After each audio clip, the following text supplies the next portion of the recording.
On a quiet corner of Willow Street stood a tiny art studio with no sign above the door. The windows were always filled with unfinished portraits. Some smiled, some laughed, some simply stared peacefully into the distance. No two looked alike, yet every painting carried the same unmistakable feeling: love. The artist's name was Elena Rossi. She never advertised, she never displayed prices. People simply found her when grief had become too heavy to carry alone. One rainy afternoon, Michael Turner walked into the studio carrying a faded photograph of his wife Anna. She had passed away from cancer nearly 2 years earlier. He carefully placed the picture on Elena's easel. "It's the last photo we ever took together." Elena studied it quietly. "I won't paint the photograph." Michael frowned. "Then what will you paint?" "I'll paint the person you remember."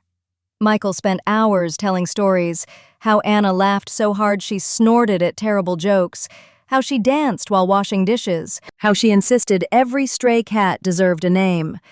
Elena barely spoke. She simply listened while her brushes moved across the canvas. 3 days later, the portrait was finished. Michael stared at it. It looked exactly like Anna. Yet, something was different. Around her wrist was a tiny silver bracelet. He blinked. "I forgot about that." Elena smiled gently. "What happened to it?" Michael's eyes filled with tears. "I gave it to her on our first anniversary. She wore it every single day." He laughed softly. "Even in the hospital. I don't know how I forgot." For the first time in months, he smiled. Word quietly spread. Soon people traveled from across the country. A retired firefighter who lost his partner, a mother grieving her son, a widower who had forgotten the sound of his wife's laughter. Every portrait contained one impossible detail: a favorite brooch, a chipped coffee mug, a pair of worn gardening gloves, a tiny scar, a crooked shoelace, something so deeply personal that the family had forgotten it until they saw the painting. The forgotten memories always returned first.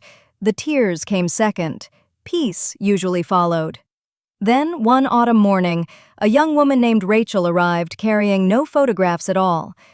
"My father died when I was 4. I barely remember his face. I don't even know why I came." Elena simply nodded. "Tell me about him." "I can't." Rachel looked embarrassed. "I remember almost nothing." She thought for a moment. "He smelled like cedar. He sang terribly. He always lifted me onto his shoulders. That's all." Elena smiled. "It's enough." When Rachel returned several days later, she stood speechless before the completed portrait. Her father smiled warmly from the canvas. Across one shoulder rested a tiny stuffed rabbit. Rachel gasped. "Oh," she covered her mouth. "I had that rabbit. I used to fall asleep holding it. My father carried it on his shoulder whenever we went to the park because I'd always leave it behind." She collapsed into tears. "I haven't thought about that in 25 years." The memory returned with astonishing clarity. She suddenly remembered his laugh, his voice, the way he pretended the rabbit was talking to birds in the trees. It was as if one tiny detail had unlocked an entire room inside her heart. Months later, a journalist finally asked Elena the question everyone wondered. "How do you know?" "I've interviewed dozens of families. They all say your paintings include details no one told you. What's your secret?" Elena looked toward the rows of completed portraits lining her studio walls. "There isn't one." "You must have some explanation." She smiled softly.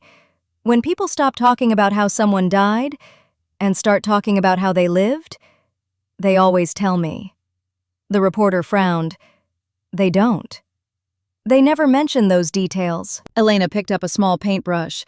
"They don't notice. But grief leaves little fingerprints all over memory. It's my job to see them." Years later, after Elena quietly retired, the studio passed to her granddaughter. The first thing she discovered inside an old wooden cabinet wasn't paint, or brushes, or sketches. It was a notebook. Every page contained the same sentence: "Listen longer than they think they're speaking." Beneath it were thousands of tiny observations. She smiled every time she mentioned his old leather boots, His eyes brightened when he described her teacup. She kept rubbing her wrist while talking about her mother. He laughed only once, when he remembered the missing front tooth. The granddaughter finally understood. Elena hadn't painted magic. She painted love that grief had hidden beneath sorrow. She listened so carefully that people unknowingly handed her the forgotten pieces themselves. Above the studio doorway now hangs a simple wooden sign that wasn't there during Elena's lifetime. It reads, "We never truly forget the people we love. Sometimes, we only need someone to help us remember where the memories have been waiting." And every person who leaves the studio carries home far more than a portrait. They leave carrying one precious memory they thought had been lost forever. In remembering that one small detail, they discover something even greater. The people we love are never reduced to the day we lost them.